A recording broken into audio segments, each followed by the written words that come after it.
सभी श्रोताओं का हार्दिक अभिनंदन। लीजिए सुनिए मुंशी प्रेमचंद द्वारा रचित सुप्रसिद्ध उपन्यास गोदान का 17वां भाग। ओरी की फसल सारी की सारी डाढ़ की भेंट हो चुकी थी। वैशाख तो किसी तरह कटा, मगर जेठ लगते लगते घर में अनाज का एक दाना न रहा।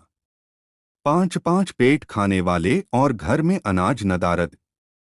दोनों जून न मिले, 1 जून तो मिलना ही चाहिए। भरपेट न मिले, आधा पेट तो मिले। निराहार कोई कै दिन रह सकता है। उधार ले तो किससे? गांव के सभी छोटे बड़े महाजनों से तो मुंह चुराना पड़ता था। मजूरी भी करे तो किसकी? जेठ में अपना ही काम ढेरों था। ऊख की सिंचाई लगी हुई थी, लेकिन खाली पेट मेहनत भी कैसे हो। सांझ हो गई थी। छोटा बच्चा रो रहा था।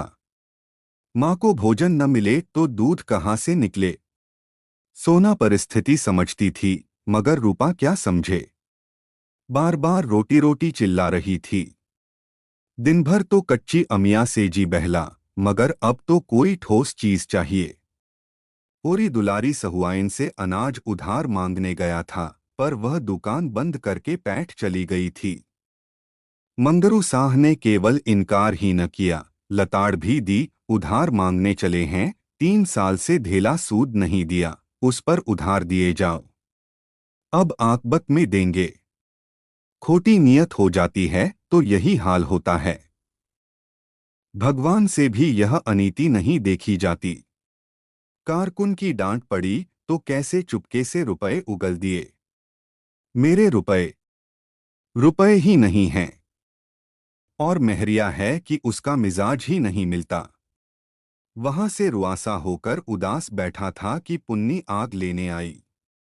रसोई के द्वार पर जाकर देखा तो अंधेरा पड़ा हुआ था। बोली, आज रोटी नहीं बना रही हो क्या भाभी जी? अब तो बेला हो गई। जब से गोबर भागा था, पुन्नी और धनिया में बोलचाल हो गई थी। ओरी का एहसान भी मानने लगी थी। हीरा को अब वह गालियां देती थी, हत्यारा, गौहत्या करके भागा। मुंह में कालिख लगी है, घर कैसे आए? और आए भी तो घर के अंदर पाँव न रखने दूं। गौहत्या करते इसे लाज भी न आई। बहुत अच्छा होता, पुलिस बांधकर ले जाती और चक्की पिसवाती। धनिया कोई बहाना न कर सकी। बोली, रोटी कहाँ से बने, घर में दाना तो है ही नहीं। तेरे महतों ने बिरादरी का पेट भर दिया, बाल बच्चे मरे या जिए। अब बिरादरी झांकती तक नहीं। पुन्नी की फसल अच्छी हुई थी और वह स्वीकार करती थी कि यह होरी का पुरुषार्थ है। हीरा के साथ कभी इतनी बरक्कत न हुई थी। बोली, अनाज मेरे घर से क्यों नहीं मंगवा लिया? वह भी तो महतो ही की कमाई है कि किसी और की। सुख के दिन आए तो लड़ लेना, दुख तो साथ रोने ही से कटता है। मैं क्या ऐसी अंधी हूं कि आदमी का दिल नहीं पहचानती?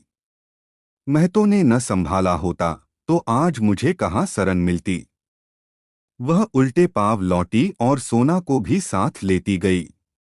एक क्षण में 2 डल्ले अनाज से भरे लाकर आंगन में रख दिए। 2 मन से कम जौ न था। धनिया अभी कुछ कहने न पाई थी कि वह फिर चल दी और एक क्षण में एक बड़ी सी टोकरी अरहर की दाल से भरी हुई लाकर रख दी और बोली, चलो मैं आग जलाए देती हूँ। धनिया ने देखा तो जौ के ऊपर एक छोटी सी डलिया में 4-5 सेर आटा भी था। आज जीवन में पहली बार वह परास्त हुई। आंखों में प्रेम और कृतज्ञता के मोती भरकर बोली, सबका सब उठा लाई कि घर में भी कुछ छोड़ा। कहीं भाग जाता था। आंगन में बच्चा खटोले पर पड़ा रो रहा था। पुनिया उसे गोद में लेकर दुलराती हुई बोली, तुम्हारी दया से अभी बहुत है भाभी जी। 15 मन तो जौ हुआ है और 10 मन गेहूं। 5 मन मटर हुआ, तुमसे क्या छिपाना है। दोनों घरों का काम चल जाएगा। 2-3 महीने में फिर मकई हो जाएगी। आगे भगवान मालिक है। जुनिया ने आकर अंचल से छोटी सास के चरण छुए। पुनिया ने असीस दिया। सोना आग जलाने चली। रूपा ने पानी के लिए कलसा उठाया। रुकी हुई गाड़ी चल निकली। जल में अवरोध के कारण जो चक्कर था, फेन था, शोर था, गति की तीव्रता थी, वह अवरोध के हट जाने से शांत मधुर ध्वनि के साथ सम धीमी एकरस धार में बहने लगी। पुनिया बोली, महतो को डांट देने की ऐसी जल्दी क्या पड़ी थी? धनिया ने कहा, बिरादरी में सुरखरू कैसे होते? भाभी, बुरा न मानो तो एक बात कहूं। कह, बुरा क्यों मानूंगी? न कहूंगी, कहीं तुम बिगड़ने न लगो। कहती हूं, कुछ न बोलूंगी। कह तो तुम्हें झुनिया को घर में रखना न चाहिए था। तब क्या करती? वह डूबी मरती थी। मेरे घर में रख देती। तब तो कोई कुछ न कहता। यह तो तू आज कहती है। उस दिन भेज देती तो झाड़ू लेकर दौड़ती। इतने खर्च में तो गोबर का ब्याह हो जाता। होनहार को कौन टाल सकता है पगली? अभी इतने ही से गला नहीं छूटा भोला, अब अपनी गाय के दाम मांग रहा है। तब तो गाय दी थी कि मेरी सगाई कहीं ठीक कर दो, अब कहता है मुझे सगाई नहीं करनी, मेरे रुपए दे दो। उसके दोनों बेटे लाठी लिए फिरते हैं। हमारे कौन बैठा है जो उससे लड़े? इस सत्यानाशी गाय ने आकर चौपट कर दिया। कुछ और बातें करके पुनिया आग लेकर चली गई। ओरी सब कुछ देख रहा था। भीतर आकर बोला, पुनिया दिल की साफ है। हीरा भी तो दिल का साफ था। धनिया ने अनाज तो रख लिया था, पर मन में लज्जित और अपमानित हो रही थी। यह दिनों का फेर है कि आज उसे यह नीचा देखना पड़ा। तू किसी का औसान नहीं मानती, यही तुझ में बुराई है। औसान क्यों मानो? मेरा आदमी उसकी गिरस्ती के पीछे जान नहीं दे रहा है। फिर मैंने दान थोड़े ही लिया है। उसका एक एक दाना भर दूंगी। मगर पुनिया अपनी जेठानी के मनोभाव समझकर भी होरी का एहसान चुकाती जाती थी। जब यहाँ अनाज चुक जाता, मन दो मन दे जाती, मगर जब चौमासा आ गया और वर्षा न हुई तो समस्या अत्यंत जटिल हो गई। सावन का महीना आ गया था और बगुले उठ रहे थे। कुओं का पानी भी सूख गया था और ऊख ताप से जली जा रही थी। नदी से थोड़ा थोड़ा पानी मिलता था, मगर उसके पीछे आए दिन लाठियां निकलती थीं। यहाँ तक कि नदी ने भी जवाब दे दिया। जगह जगह चोरियां होने लगीं, डाके पड़ने लगे। सारे प्रांत में हाहाकार मच गया। बारे कुशल हुई कि भादों में वशार हो गई और किसानों के प्राण हरे हुए। कितना उत्साह था उस दिन। प्यासी पृथ्वी जैसे अघाती ही न थी और प्यासे किसान ऐसे उछल रहे थे मानो पानी नहीं। अश्वर्या बरस रही हों। बटोर लो जितना बटोरते बने। खेतों में जहां बगुले उठते थे, वहां हल चलने लगे। बालवृंद निकल निकल कर तालाबों और पोखरों और गढ़ियों का मुआयना कर रहे थे। ओहो! तालाब तो आधा भर गया और वहां से गढ़िया की तरफ दौड़े, मगर अब कितना ही पानी बरसे, ऊख तो बिदा हो गई। एक एक हाथ ही होके रह जाएगी। मक्का और ज्वार और कोदो से लगान थोड़े ही चुकेगा, महाजन का पेट थोड़े ही भरा जाएगा। हाँ, गांव के लिए चारा हो गया और आदमी जी गया। जब माघ बीत गया और भोला के रुपए न मिले तो एक दिन वह झल्लाया हुआ होरी के घर आ धमका और बोला, यही है तुम्हारा कौल। इसी मुंह से तुमने ऊख पेर कर मेरे रुपए देने का वादा किया था। अब तो ऊख पेर चुके। लाओ रुपए मेरे हाथ में। होरी जब अपनी विपत्ति सुनाकर और सब तरह चिरौरी करके हार गया और भोला द्वार से न हटा, तो उसने झुंझलाकर कहा, तो महतो, इस बखत तो मेरे पास रुपए नहीं हैं और न मुझे कहीं उधार ही मिल सकते हैं। मैं कहाँ से लाऊं? दाने दाने की तंगी हो रही है। विश्वास न हो, घर में आकर देख लो। जो कुछ मिले उठा ले जाओ। भोला ने निर्मम भाव से कहा, मैं तुम्हारे घर में क्यों तलाशी लेने जाऊं, और न मुझे इससे मतलब है कि तुम्हारे पास रुपए हैं या नहीं। तुमने ऊख पेर कर रुपए देने को कहा था। ऊख पेर चुके, अब मेरे रुपए मेरे हवाले करो। तो फिर जो कहो वह करूं। मैं क्या कहूं? मैं तुम्हीं पर छोड़ता हूं। मैं तुम्हारे दोनों बैल खोल ले जाऊंगा। होरी ने उसकी ओर विस्मय भरी आंखों से देखा, मानो अपने कानों पर विश्वास न आया हो, फिर हतबुद्धि सा सिर झुकाकर रह गया। भोला क्या उसे भिखारी बनाकर छोड़ देना चाहते हैं? दोनों बैल चले गए, तब तो उसके दोनों हाथ ही कट जाएंगे। दीन स्वर में बोला, दोनों बैल ले लोगे तो मेरा सर्वनाश हो जाएगा। अगर तुम्हारा धर्म यही कहता है तो खोल ले जाओ। तुम्हारे बनने बिगड़ने की मुझे परवाह नहीं है। मुझे अपने रुपए चाहिए, और जो मैं कह दूं मैंने रुपए दे दिए। भोला सन्नाटे में आ गया। उसे अपने कानों पर विश्वास न आया। ओरी इतनी बड़ी बेईमानी कर सकता है, यह संभव नहीं। उग्र होकर बोला, अगर तुम हाथ में गंगाजली लेकर कह दो कि मैंने रुपए दे दिए तो सबर कर लूं। कहने का मन तो चाहता है, मरता क्या न करता, लेकिन कहूंगा नहीं। तुम कह ही नहीं सकते। हाँ भैया, मैं नहीं कह सकता। हंसी कर रहा था। एक क्षण तक वह दुविधा में पड़ा रहा। फिर बोला, तुम मुझसे इतना बैर क्यों पाल रहे हो भोला भाई? जुनिया मेरे घर में आ गई तो मुझे कौन सा सरग मिल गया? लड़का अलग हाथ से गया, 200 रुपया डाढ़ अलग भरना पड़ा, मैं तो कहीं का न रहा। और अब तुम भी मेरी जड़ खोद रहे हो। भगवान जानते हैं, मुझे बिल्कुल न मालूम था कि लौंडा क्या कर रहा है।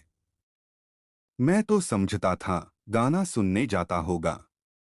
मुझे तो उस दिन पता चला जब आधी रात को झुनिया घर में आ गई। उस बखत मैं घर में न रखता तो सोचो कहाँ जाती, किसकी होकर रहती। जुनिया बरौठे के द्वार पर छिपी खड़ी यह बातें सुन रही थी। बाप को अब वह बाप नहीं, शत्रु समझती थीं। डरी कहीं होरी बैलों को दे न दें। जाकर रूपा से बोली, अम्मा को जल्दी से बुला ला कहना, बड़ा काम है, विलम्ब न करो। धनिया खेत में गोबर फेंकने गई थी, बहू का संदेश सुना तो आकर बोली, काहे को बुलाया बहू? मैं तो घबरा गई। काका को तुमने देखा है न? हाँ देखा, साई की तरह द्वार पर बैठा हुआ है। मैं तो बोली भी नहीं। हमारे दोनों बैल मांग रहे हैं। दादा से धनिया के पेट की आते भीतर सिमट गईं। दोनों बैल मांग रहे हैं। हाँ कहते हैं, या तो हमारे रुपए दो या हम दोनों बैल खोल ले जाएंगे। तेरे दादा ने क्या कहा? उन्होंने कहा, तुम्हारा धर्म कहता हो तो खोल ले जाओ। तो खोल ले जाए, लेकिन इसी द्वार पर आकर भीख न मांगे तो मेरे नाम पर थूक देना।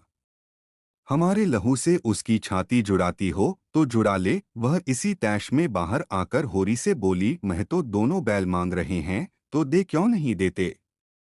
उनका पेट भरे, हमारे भगवान मालिक हैं। हमारे हाथ तो नहीं काट लेंगे?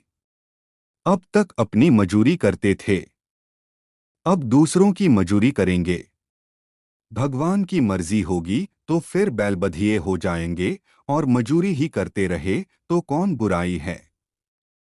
बूढ़े सूखे और जोतलगान का बोझ तो न रहेगा। मैं न जानती थी यह हमारे वैरी हैं, नहीं गाय लेकर अपने सिर पर विपत्त क्यों लेती। उस निगोड़ी का पौरा जिस दिन से आया, घर तहसन हस हो गया। भोला ने अब तक जिस शस्त्र को छिपा रखा था, अब उसे निकालने का अवसर आ गया। उसे विश्वास हो गया, बैलों के सिवा इन सबों के पास कोई अवलंब नहीं है। बैलों को बचाने के लिए ये लोग सब कुछ करने को तैयार हो जाएंगे। अच्छे निशानेबाज की तरह मन को साध कर बोला, अगर तुम चाहते हो कि हमारी बेइज्जती हो और तुम चैन से बैठो तो यह न होगा। तुम अपने 200 को रोते हो, यहाँ लाख रुपए की आबरू बिगड़ गई। तुम्हारी कुशल इसी में है कि जैसे झुनिया को घर में रखा था वैसे ही घर से उसे निकाल दो, फिर न हम बैल मांगेंगे न गाय का दाम मांगेंगे। उसने हमारी नाक कटवाई है तो मैं भी उसे ठोकरे खाते देखना चाहता हूँ। वह यहाँ रानी बनी बैठी रहे और हम मुंह में कालिख लगाए उसके नाम को रोते रहें, यह नहीं देख सकता। वह मेरी बेटी है, मैंने उसे गोद में खिलाया है और भगवान साखी है, मैंने उसे कभी बेटों से कम नहीं समझा, लेकिन आज उसे भीख मांगते और घूर पर दाने चुनते देखकर मेरी छाती शीतल हो जाएगी। जब बाप होकर मैंने अपना हृदय इतना कठोर बना लिया है, तब सोचो मेरे दिल पर कितनी बड़ी चोट लगी होगी। इस मुहजली ने 7 पुस्त का नाम डुबा दिया और तुम उसे घर में रखे हुए हो। यह मेरी छाती पर मूंग दलना नहीं तो और क्या है। धनिया ने जैसे पत्थर की लकीर खींचते हुए कहा, तो मैं तो मेरी भी सुन लो, जो बात तुम चाहते हो वह न होगी, 100 जन्म न होगी। जुनिया हमारी जान के साथ है। तुम बैल ही तो ले जाने को कहते हो। ले जाओ, अगर इससे तुम्हारी कटी हुई नाक जुड़ती हो तो जोड़ लो, पुरखों की आबरू बचती हो तो बचा लो। जुनिया से बुराई जरूर हुई। जिस दिन उसने मेरे घर में पार रखा, मैं झाड़ू लेकर मारने उठी थी, लेकिन जब उसकी आंखों से झरझर आंसू बहने लगे तो मुझे उस पर दया आ गई। तुम अब बूढ़े हो गए महतो, पर आज भी तुम्हें सगाई की धुन सवार है। फिर वह तो अभी बच्चा है। भोला ने अपील भरी आंखों से होरी को देखा। सुनते हो होरी इसकी बातें? अब मेरा दोस्त नहीं, मैं बिना बैल लिए न जाऊंगा। होरी ने दृढ़ता से कहा, ले जाओ। फिर रोना मत कि मेरे बैल खोल ले गए। नहीं रोऊंगा। भोला बैलों की पगहिया खोल ही रहा था कि झुनिया चकतियोंदार साड़ी पहने बच्चे को गोद में लिए बाहर निकल आई और किंपत स्वर में बोली, काका लो, मैं इस घर से निकल जाती हूँ और जैसी तुम्हारी मनोकामना है उसी तरह भीख मांगकर अपना और बच्चे का पेट पालूंगी, और जब भीख भी न मिलेगी तो कहीं डूब मरूंगी। भोला खिसियाकर बोला, दूर हो मेरे सामने से, भगवान न करे मुझे फिर तेरा मुंह देखना पड़े। कुलिच्छनी कुलकलंकिनी कहीं की, अब तेरे लिए डूब मरना ही उचित है। जुनिया ने उसकी ओर ताका भी नहीं। उसमें वह क्रोध था जो अपने को खा जाना चाहता है, जिसमें हिंसा नहीं आत्मसमर्पण है। धरती इस वक्त मुंह खोलकर उसे निगल लेती तो वह कितना धन्य मानती। उसने आगे कदम उठाया, लेकिन वह 2 कदम भी न गई थी कि धनिया ने दौड़कर उसे पकड़ लिया और हिंसाभरे स्नेह से बोली, तू कहाँ जाती है बहू? चल घर में। यह तेरा घर है, हमारे जीते भी और हमारे मरने के पीछे भी डूब मरे वह, जिसे अपनी संतान से बैर हो। इस भले आदमी को मुंह से ऐसी बात कहते लाज नहीं आती। मुझ पर धौंस जमाता है नीच। ले जा बैलों का रकत पी। झुनिया रोती हुई बोली, अम्मा जब अपना बाप होके मुझे धिक्कार रहा है तो मुझे डूब ही मरने दो। मुझ अभागिनी के कारण तो तुम्हें दुख ही मिला। जब से आई तुम्हारा घर मिट्टी में मिल गया। तुमने इतने दिन मुझे जिस प्रेम से रखा, माँ भी न रखती। भगवान मुझे फिर जन्म दें तो तुम्हारी कोख से दें, यही मेरी अभिलाषा है। धनिया उसको अपनी ओर खींचती हुई बोली, वह तेरा बाप नहीं है, तेरा बैरी है, हत्यारा। माँ होती तो अलबत्ते उसे कलक होता। ला सगाई। महरिया जूतों से न पीटे तो कहना। जुनिया सास के पीछे पीछे घर में चली गई। उधर भोला ने जाकर दोनों बैलों को खूंटों से खोला और हाँकता हुआ घर चला, जैसे किसी नेवते में जाकर पूरियों के बदले जूते पड़े हों। अब करो खेती और बजाओ बंसी।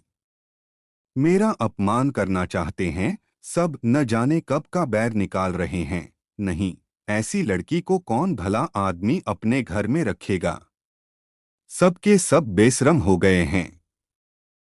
लौंडे का कहीं ब्याह न होता था इसी से, और इस राड़ झुनिया की ढिठाई देखो कि आकर मेरे सामने खड़ी हो गई। दूसरी लड़की होती तो मुंह न दिखाती। आंख का पानी मर गया है। सबके सब दुष्ट और मूर्ख भी हैं। समझते हैं दुनिया अब हमारी हो गई। यह नहीं समझते जो अपने बाप के घर न रही, वह किसी के घर नहीं रहेगी। समय खराब है, नहीं बीच बाजार में इस चुड़ैल धनिया के झोंटे पकड़कर घसीटता। मुझे कितनी गालियां देती थी। फिर उसने दोनों बैलों को देखा। कितने तैयार हैं। अच्छी जोड़ी है। जहां चाहूं 100 रुपए में बेच सकता हूं। मेरे 80 रुपए खरे हो जाएंगे। अभी वह गांव के बाहर भी न निकला था कि पीछे से दातादीन, पटेश्वरी, शोभा और 10-20 आदमी और दौड़े आते दिखाई दिए। भोला का लहू सर्द हो गया। अब फौजदारी हुई, बैल भी छिन जाएंगे, मार भी पड़ेगी। वह रुक गया कमर कसकर। मरना ही है तो लड़कर मरेगा। दातादीन ने समीप आकर कहा, यह तुमने क्या अनर्थ किया भोला ऐं? उसके बैल खोल लाए, वह कुछ बोला नहीं, इसी से सेर हो गए। सब लोग अपने अपने काम में लगे थे, किसी को खबर भी न हुई। ओरी ने जरा सा इशारा कर दिया होता तो तुम्हारा एक एक बाल चुन जाता। भला चाहते हो तो ले चलो बैल, जरा भी भलमनसी नहीं है तुम में। पटेश्वरी बोले, यह उसके सीधेपन का फल है। तुम्हारे रुपए उस पर आते हैं तो जाकर दीवानी में दावा करो, डिग्री करा। बैल खोल लाने का तुम्हें क्या अख्तियार है? अभी फौजदारी में दावा कर दे तो बंधे बंधे फिरो। भोला ने दबकर कहा, तो लाला साहब, हम कुछ बरदस्ती थोड़े ही खोल लाए। होरी ने खुद दिए। पटेश्वरी ने शोभा से कहा, तुम बैलों को लौटा दो शोभा। किसान अपने बैल खुशी से देगा तो इन्हें हल में जोतेगा। भोला बैलों के सामने खड़ा हो गया। हमारे रुपए दिलवा दो, हमें बैलों को लेकर क्या करना है? हम बैल लिए जाते हैं, अपने रुपए के लिए दावा करो और नहीं तो मारकर गिरा दिए जाओगे। रुपए दिए थे नगद तुमने। एक कुलिच्छनी गाय बेचारे के सिर मढ़ दी और अब उसके बैल खोले लिए जाते हो। भोला बैलों के सामने से न हटा। खड़ा रहा गुमसुम, दृढ़, मानो मारकर ही हटेगा। पटवारी से दलील करके वह कैसे पेश पाता? दातादीन ने एक कदम आगे बढ़कर अपनी झुकी कमर को सीधा करके ललकारा, तुम सब खड़े ताकते क्या हो? मार के भगा दो इसको। हमारे गांव से बैल खोल ले जाएगा। बंशी बलिष्ठ युवक था। उसने भोला को जोर से धक्का दिया। भोला संभल न सका, गिर पड़ा। उठना चाहता था कि बंशी ने फिर एक घूंसा दिया। होरी दौड़ता हुआ आ रहा था। भोला ने उसकी ओर 10 कदम बढ़कर पूछा, ईमान से कहना होरी महतो, मैंने बैल जबरदस्ती खोलिए? दातादीन ने इसका भावार्थ किया, यह कहते हैं कि होरी ने अपने खुशी से बैल मुझे दे दिए। हम ही को उल्लू बनाते हैं। होरी ने सकुचाते हुए कहा, यह मुझसे कहने लगे या तो झुनिया को घर से निकाल दो या मेरे रुपए दो, नहीं तो मैं बैल खोल ले जाऊंगा। मैंने कहा, मैं बहू को तो न निकालूंगा, न मेरे पास रुपए हैं। अगर तुम्हारा धर्म कहे तो बैल खोल लो बस। मैंने इनके धर्म पर छोड़ दिया और इन्होंने बैल खोल लिए। पटेश्वरी ने मुंह लटकाकर कहा, जब तुमने धर्म पर छोड़ दिया तब कोई की जबरदस्ती उसके धर्म ने कहा लिए जाता है। जाओ भैया, बैल तुम्हारे हैं। दातादीन ने समर्थन किया, हाँ, जब धर्म की बात आ गई तो कोई क्या कहे। सबके सब होरी को तिरस्कार की आंखों से देखते परास्त होकर लौट पड़े और विजी भोला शान से गर्दन उठाए बैलों को ले चला। मालती बाहर से तितली है, भीतर से मधुमक्खी। उसके जीवन में हंसी ही हंसी नहीं है। केवल गुड़ खाकर कौन जी सकता है? और जिए भी तो वह कोई सुखी जीवन न होगा। वह हंसती है इसलिए कि उसे इसके भी दाम मिलते हैं। उसका चहकना और चमकना इसलिए नहीं है कि वह चहकने को ही जीवन समझती है, या उसने निजत्व को अपनी आंखों में इतना बढ़ा लिया है कि जो कुछ करे अपने ही लिए करे? नहीं, वह क्योंकि चाहती है और विनोद करती है कि इससे उसके कर्तव्य का भार कुछ हल्का हो जाता है। उसके बाप उन विचित्र जीवों में थे जो केवल ज़बान की मदद से लाखों के वारे न्यारे करते थे। बड़े बड़े जमींदारों और रईसों की जायदादें बिकवाना, उन्हें कर्ज दिलाना या उनके मामलों को अफसरों से मिलकर तय करा देना, यही उनका व्यवसाय था। दूसरे शब्दों में दलाल थे। इस वर्ग के लोग बड़े प्रतिभावान होते हैं। जिस काम से कुछ मिलने की आशा हो वह उठा लेंगे, किसी न किसी तरह उसे निभा भी देंगे। किसी राजा की शादी किसी राजकुमारी से ठीक करवा दी और 10-20 हजार उसी में मार लिए। यही दलाल जब छोटे छोटे सौदे करते हैं तो टाउट कहे जाते हैं और हम उनसे घृणा करते हैं। बड़े बड़े काम करके वही टाउट राजाओं के साथ शिकार खेलता है और गवर्नरों की मेज पर चाय पीता है। मिस्टर कॉल उन्हीं भाग्यवानों में से थे। उनके 3 लड़कियां ही लड़कियां थीं। उनका विचार था कि तीनों को इंग्लैंड भेजकर शिक्षा के शिखर पर पहुंचा दें। अन्य बहुत से बड़े आदमियों की तरह उनका भी ख्याल था कि इंग्लैंड में शिक्षा पाकर आदमी कुछ और हो जाता है। शायद वहां के जलवायु में बुद्धि को तेज कर देने की कोई शक्ति है, मगर उनकी यह कामना 1/3 से ज्यादा पूरी न हुई। मालती इंग्लैंड में ही थी कि उन पर फालिज गिरा और बेकाम कर गया। अब बड़ी मुश्किल से 2 आदमियों के सहारे उठते बैठते थे। ज़बान तो बिल्कुल बंद ही हो गई, और जब ज़बान ही बंद हो गई तो आमदनी भी बंद हो गई। जो कुछ थी ज़बान ही की कमाई थी, कुछ बचा रखने की उनकी आदत न थी। अनियमित आय थी और अनियमित खर्च था, इसलिए इधर कई साल से बहुत तंगहाल हो रहे थे। सारा दायित्व मालती पर आ पड़ा। मालती के 400-500 रुपए में वह भोगविलास और ठाट बाट तो क्या निपटा।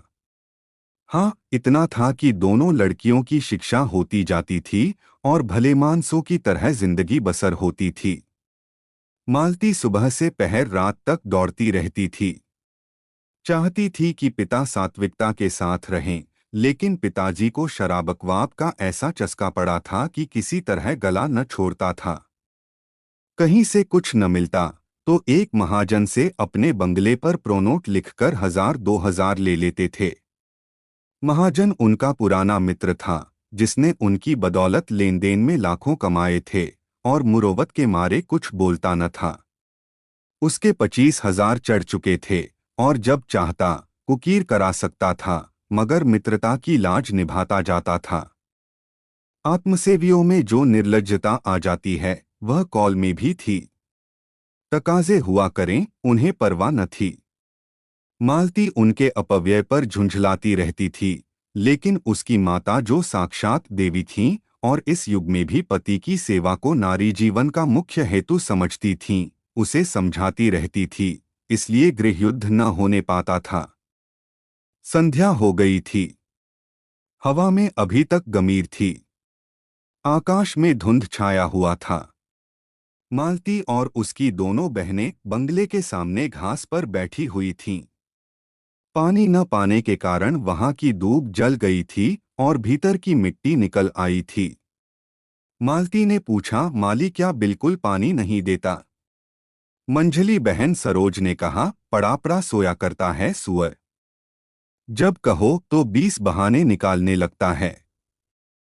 सरोज भी एमए पढ़ती थी, दुबली सी, लंबी, पीली, रूखी, कटु।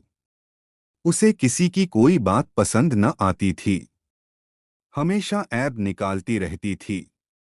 डॉक्टरों की सलाह थी कि वह कोई परिश्रम न करे और पहाड़ पर रहे, लेकिन घर की स्थिति ऐसी न थी कि उसे पहाड़ पर भेजा जा सकता। सबसे छोटी वरदा को सरोज से इसलिए द्वेष था कि सारा घर सरोज को हाथों हाथ लिए रहता था। वह चाहती थी जिस बीमारी में इतना स्वाद है वह उसे ही क्यों नहीं हो जाती।